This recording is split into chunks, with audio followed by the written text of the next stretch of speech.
A man everyone in Chicago believed was 6 feet in the ground walks up to his little brother's door like nothing ever happened, and within seconds, that one knock rewrites the entire future of 3 brothers who were never supposed to survive each other.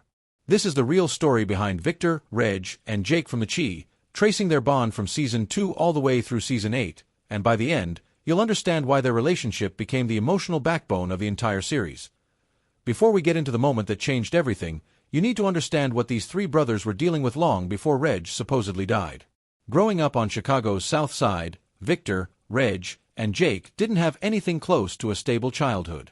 Their mother, Peaches, struggled with addiction for most of their lives, cycling in and out of their world depending on whether she was using or trying to get clean. That kind of instability does something to kids. It forces them to grow up faster than they should, and it forces someone to step into a role nobody asked them to play.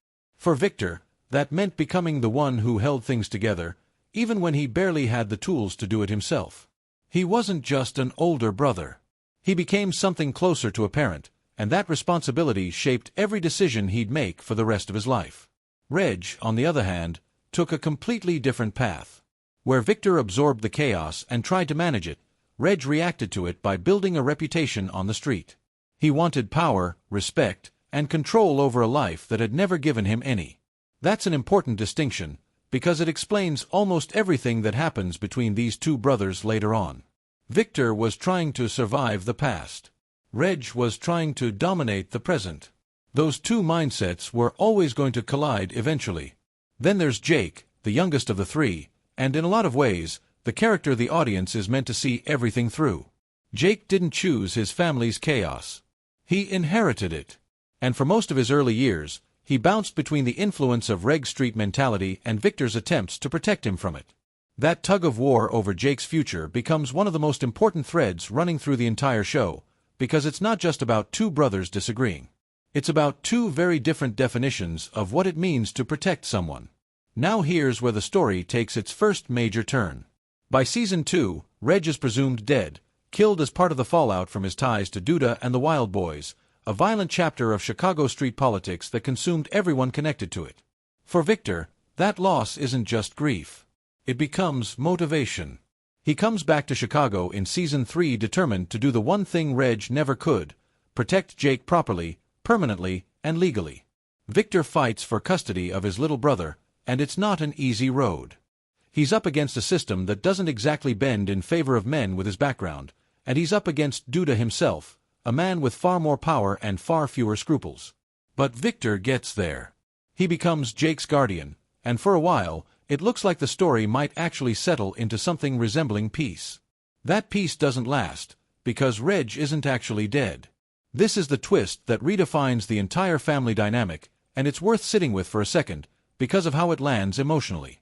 Reg doesn't come back through some dramatic public reveal. He shows up quietly, almost casually, at Jake's door, as if he'd simply been away for a while instead of presumed murdered for years. Jake's reaction isn't relief mixed with joy the way you might expect.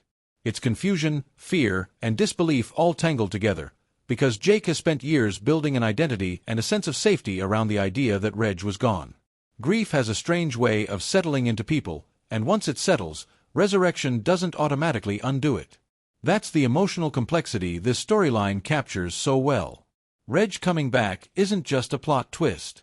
It's a disruption of the fragile stability Victor spent years building. And Reg wastes no time making it clear that he hasn't changed.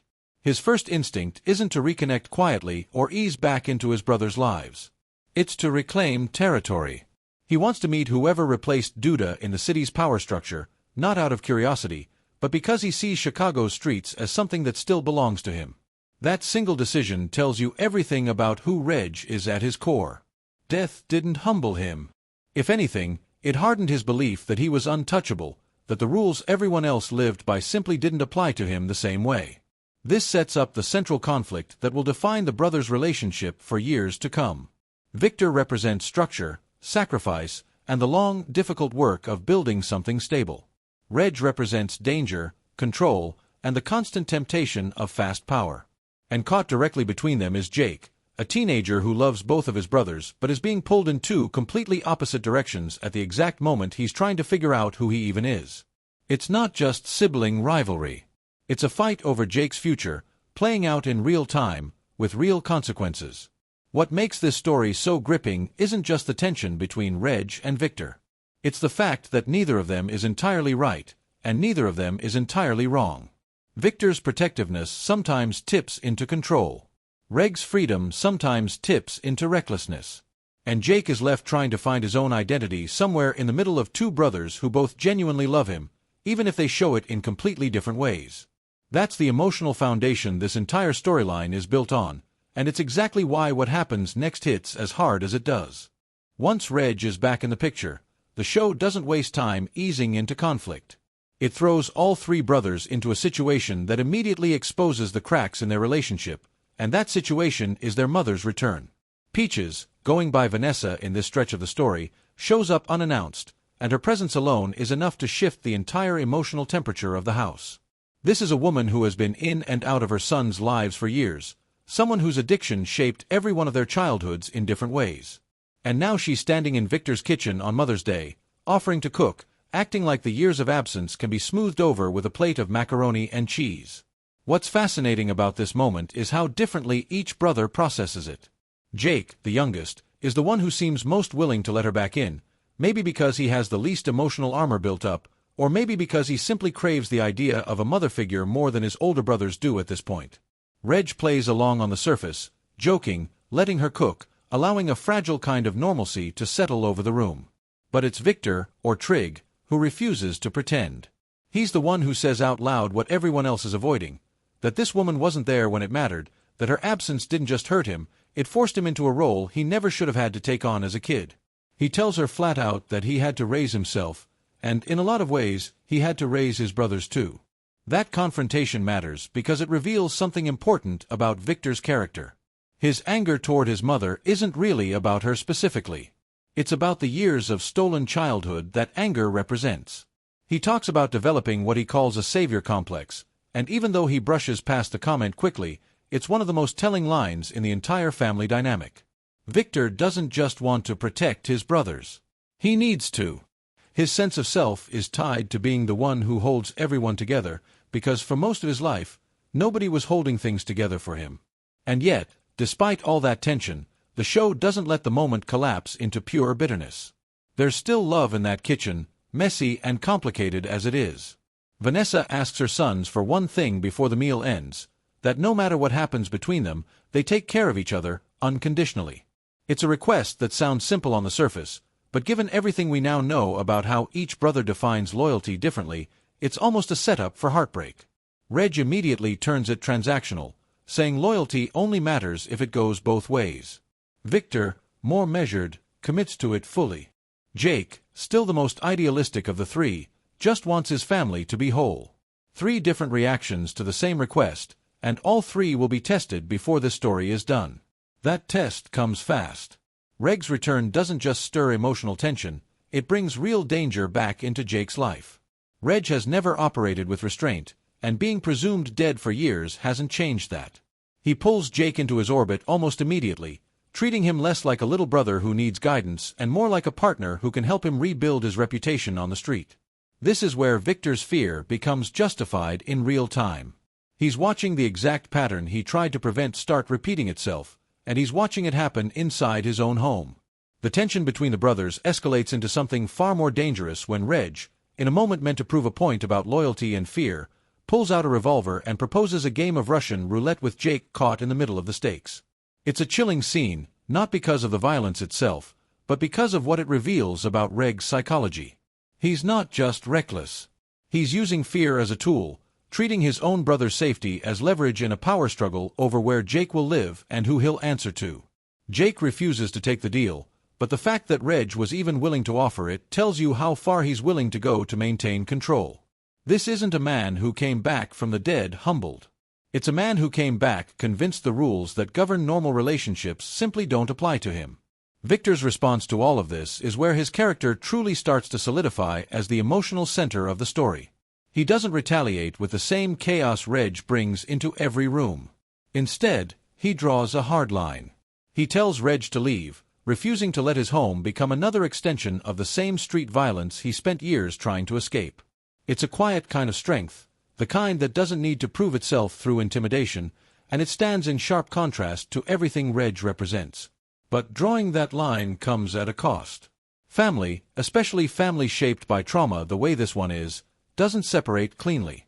Every boundary Victor sets is met with guilt, manipulation, or outright defiance from Reg, and Jake is left standing in the middle, forced again and again to choose between the brother who protects him and the brother who excites him. What makes this stretch of the story so compelling isn't just the conflict itself, it's the slow realization building underneath it. These three brothers are all trying to answer the same question in completely different ways. What does it actually mean to protect someone you love? Victor believes it means structure and sacrifice. Reg believes it means power and control. And Jake, still figuring out who he wants to become, is watching both definitions play out in real time, knowing that eventually, he'll have to decide which one he actually believes in. That decision gets forced on him sooner than anyone expects, and it comes from a direction none of the brothers saw coming. Grief has a way of arriving exactly when a family thinks it's found its footing, and for Victor, Reg, and Jake, that's precisely what happens. After years of on-again, off-again presence in her sons' lives, Vanessa dies of an overdose. It's the kind of loss that doesn't just hurt, it complicates everything, because how do you properly grieve someone whose absence caused you so much pain to begin with? That question sits at the center of the aftermath, and each brother answers it differently, the same way they've answered every major moment in this story. Jake struggles the most visibly. He's the one who wanted a whole family more than anyone, and now that possibility is gone permanently instead of just temporarily. Reg, somewhat surprisingly, becomes the one pushing for the family to process this together rather than separately, insisting they tell Jake as a unit instead of leaving him to find out alone. It's a small moment, but it matters, because it shows a version of Reg that rarely surfaces, one capable of thinking beyond himself for someone else's sake. Victor, meanwhile, carries a different kind of weight. The last time he saw his mother, he was angry with her, and now that anger has nowhere left to go. Guilt settles into him the way it settles into anyone who never got the chance to say the things they meant to say. What's striking about this stretch of the story is how the brothers eventually find their way to each other through Vanessa's belongings rather than through conversation. Going through her things, they land on an old photograph, one where she isn't even in the frame because she's the one taking it. It's such a small detail, but it reframes everything. This is a woman who spent years absent from her sons' daily lives, yet she was still the one capturing the moments that mattered. In that quiet realization, something shifts. The brothers don't suddenly forgive everything that happened, but they start to hold space for the idea that their mother's failures and her love weren't mutually exclusive. She told them once to protect each other no matter what, and in this moment, faced with losing her permanently, that instruction finally starts to sink in as something real instead of something said in passing. But peace never lasts long in this family, and the next crisis proves that loyalty, the very thing Vanessa begged them for, is about to be tested in the most extreme way possible. Jake ends up taking the blame for a crime connected to Nuck's death, confessing to protect someone he cares about, even though he didn't actually commit the act. It's a devastating decision, driven by the same instinct that's defined Jake throughout the entire story, a desperate need to prove his loyalty, to matter to the people he loves, even at enormous personal cost. Victor refuses to accept it. He knows his little brother, and he knows this confession doesn't add up, so he does what he's done since the very beginning of this story. He steps in to fix what Jake can't fix for himself. Victor visits Jake in custody, working to understand what actually happened, and eventually arrives at the truth.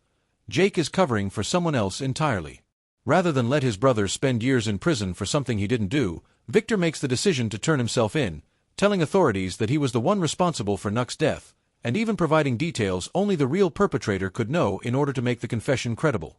It's an extraordinary sacrifice, the kind that only makes sense when you understand everything Victor has carried since childhood. He spent his whole life protecting his brothers by managing chaos from the outside. This time, protection means stepping directly into it himself. That sacrifice becomes the emotional peak of everything these three brothers have built together. Jake and Reg visit Victor in jail, and for the first time in the entire story, there's no posturing, no manipulation, no old wounds being reopened. There's just three brothers, finally united, finally speaking the same language of loyalty that their mother asked them for on that Mother's Day years earlier. Victor tells them he'll be fine, and in true Victor fashion, he means it less as reassurance for himself and more as reassurance for them, because even behind bars, he's still the one holding the family together. What makes this ending land the way it does isn't the sacrifice itself, it's everything that led to it. Victor spent this entire storyline building walls to keep his brothers safe from danger, from Reg's recklessness, from the streets, from repeating the cycles their childhood almost guaranteed. And in the end, the most protective thing he could do wasn't building another wall. It was tearing one down and stepping directly into the fire meant for someone else. That's the through line that makes Victor, Reg, and Jake's story so powerful. It was never really about who was right and who was wrong. It was about three brothers, shaped by the same broken foundation, slowly learning that love sometimes looks like sacrifice, and sometimes the deepest form of loyalty is the one that costs you everything. By the end of it, Vanessa's final wish doesn't feel like a throwaway line anymore. It feels like the entire point. Take care of each other, no matter what happens. Victor, Reg, and Jake spent years testing that promise, breaking it, rebuilding it, and ultimately proving it in the most painful way imaginable. Their story isn't really about the streets of Chicago, or the danger, or even the crimes that shaped their world.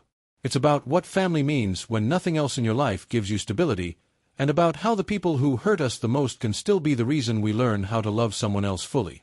If this breakdown gave you a deeper understanding of Victor, Reg, and Jake's journey, take a second to like this video, subscribe if you haven't already, and drop a comment telling me which brother's story hit you the hardest. There's a lot more of this world to explore, and I'll see you in the next one.